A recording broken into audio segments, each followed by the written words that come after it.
ओंकारबिंदुसंयुक्तं नित्यं ध्यायन्ति योगिनां कामदं मोक्षदं तुभ्यं ओंकाराय नमो नमः। गुरुब्रह्मा गुरुर्विष्णु गुरुदेवो महेश्वर गुरु साक्षात् परं ब्रह्म तस्मै श्री गुरवे नमः। अज्ञानतिमिरान्धस्य ज्ञानाञ्जनशलाकया चक्षुरुन्मीलितं येन तस्मै श्री गुरवे नमः। अखण्डमण्डलाकारं व्याप्तं येन चराचरं तत्पदं दर्शितं येन तस्मै श्री गुरवे नमः। ध्यानमूलं गुरोर्मूर्ति पूजामूलं गुरोर्पदं मंत्रमूलं गुरोर्वाक्यं मोक्षमूलं गुरोर्कृपा। मन्नाथ श्री जगन्नाथ मद्गुरु श्री जगद्गुरु मदात्मा सर्वभूतात्मा तस्मै श्री गुरवे नमः।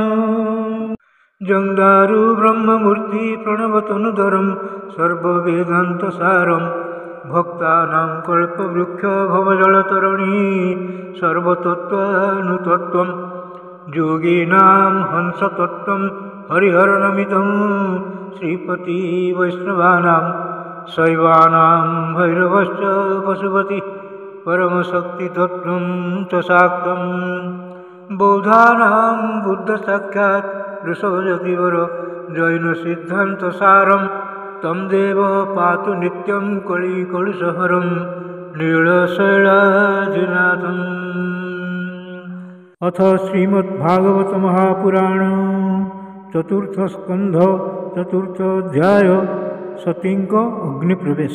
नारायणं नमस्कृत्यं नरं चैव नरोत्तमं देवीं सरस्वतीं व्यासं ततो जयमुदीरयेत्। मूकं करोति वाचालं पङ्गुं लङ्घयते गिरिं यत्कृपातमहं वन्दे परमानन्दमाधवम्।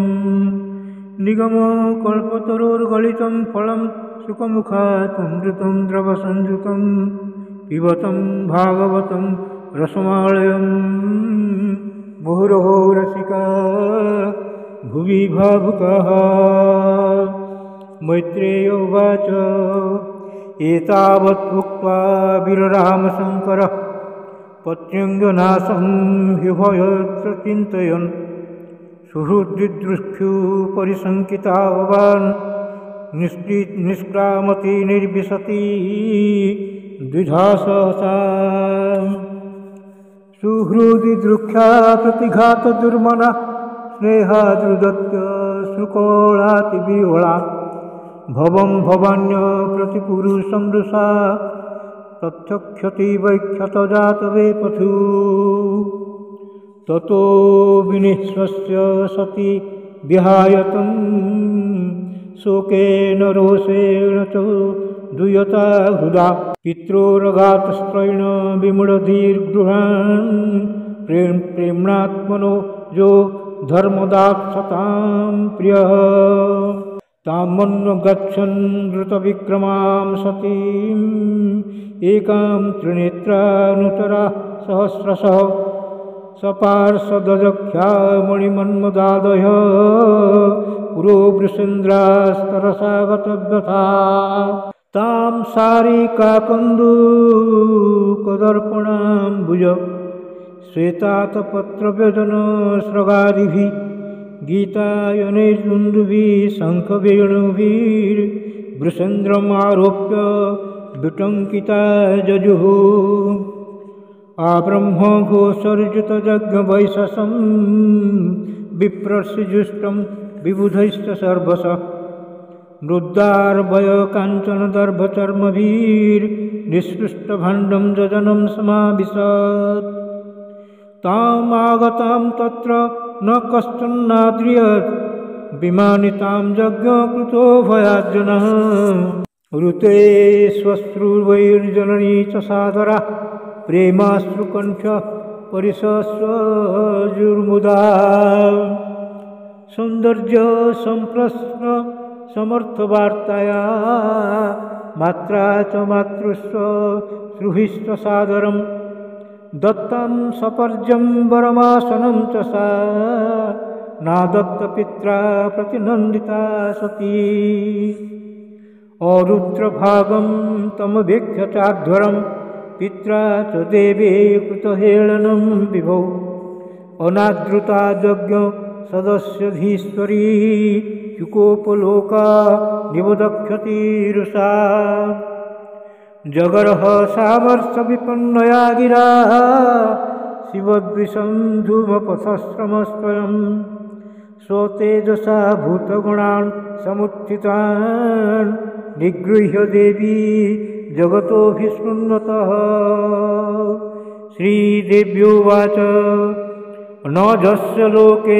स्थितिसायनः प्रिय तथा प्रियो देहभृतां प्रियात्मनः तस्मिन् समस्तात्मनि मुक्तवैरके ऋते भवन्तं कथमः प्रतिपयेत् दोषान् परेषां हि गुणेषु साधवो गृह्णन्ति केचिन्न भवादृशा द्विज गुणांश्च फल्गुन् बहुलीकरिष्णवो महत्त्वमास्त्यस्य विदधद्भावनघं न आश्चर्यमेतत् जदसत्सु सर्वदा महद्विनिन्दा गुणपात्मवादिषु शीर्ष्यं महापुरुषं पादपां शुभिर्निरस्ततेजःसु तदेव शोभनम् यद्वक्षरं नाम गिरिरीतं नृणां सकृत्प्रसङ्गात् अघमासु हन्ति तत् पवित्रकीर्तिं तमलङ्घ्य शासनं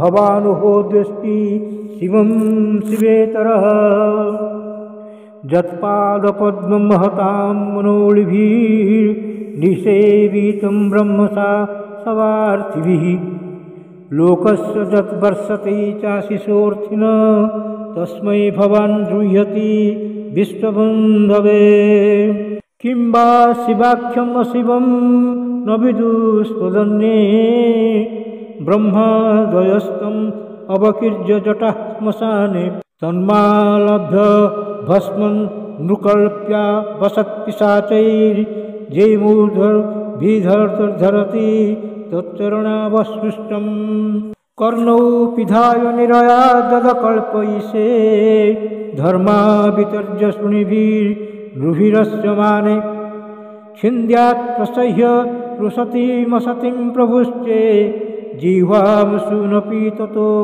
विसृजेत्से सधर्म अतस्तवोत्पन्नमिदं कळेवरं न धारयिष्ये शितिकण्ठगर्हिण जग्नः जग्धस्य मोहाद्धि विशुद्धिमन्धसो जुगुप्सितस्योद्धरणं प्रतक्ष्यते न वेदवादानुवर्तते मतिः सो एव लोके रमतो महामुने यथा गतिर्देवमनुष्ययोः पृथक् सो एव धर्मेण परं क्षिपेत् स्थितः कर्म प्रवृत्तं च निवृत्तम् अप्रीत्यं वेदे विवीच्यो भयलिङ्गमाश्रितं विरोधि तज्जौगपदैककर्तरि द्वयं तथा ब्रह्मणि कर्म नक्षति मावः पदव्यः पितरस्मदा स्थिता जाजज्ञशालासु न धूमवर्त्मभिः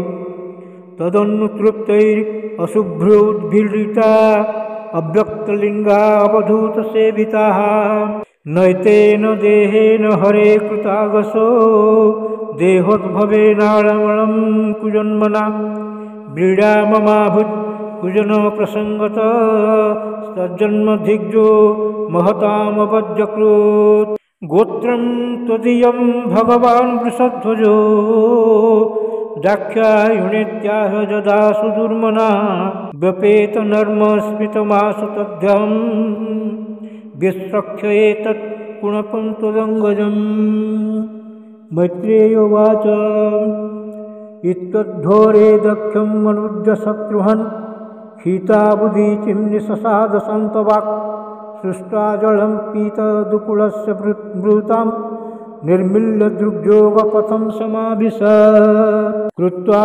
समानावनिलौजितासन सोदानमुत्थाप्य च नाभिचक्रतः शनैर्हृदि स्थाप्य धियोरसि स्थितं कण्ठात् भ्रुवोर्मध्यम् अनिन्दितानयत् एवं स्वदेहं महतां वयसा मुहुः समारोपितमङ्कमादरात् जिहासति दक्षरुषा मनस्विनी दधारगात्रे स्वनिलाग्निधारणाम् ततः स्वभर्तृचरणाम्बुजासवं जगद्गुरोः चिन्तयति न चापरं ददर्श देहो हतकल्मषसती सद्यः प्रज्ज्वाल समाधिजाग्निना तत्पश्यतां खे भुवि वचाद्भुतमहत् हा हेति वादः सुमहान् जायत हन्तप्रिया दैवतमस्य देवी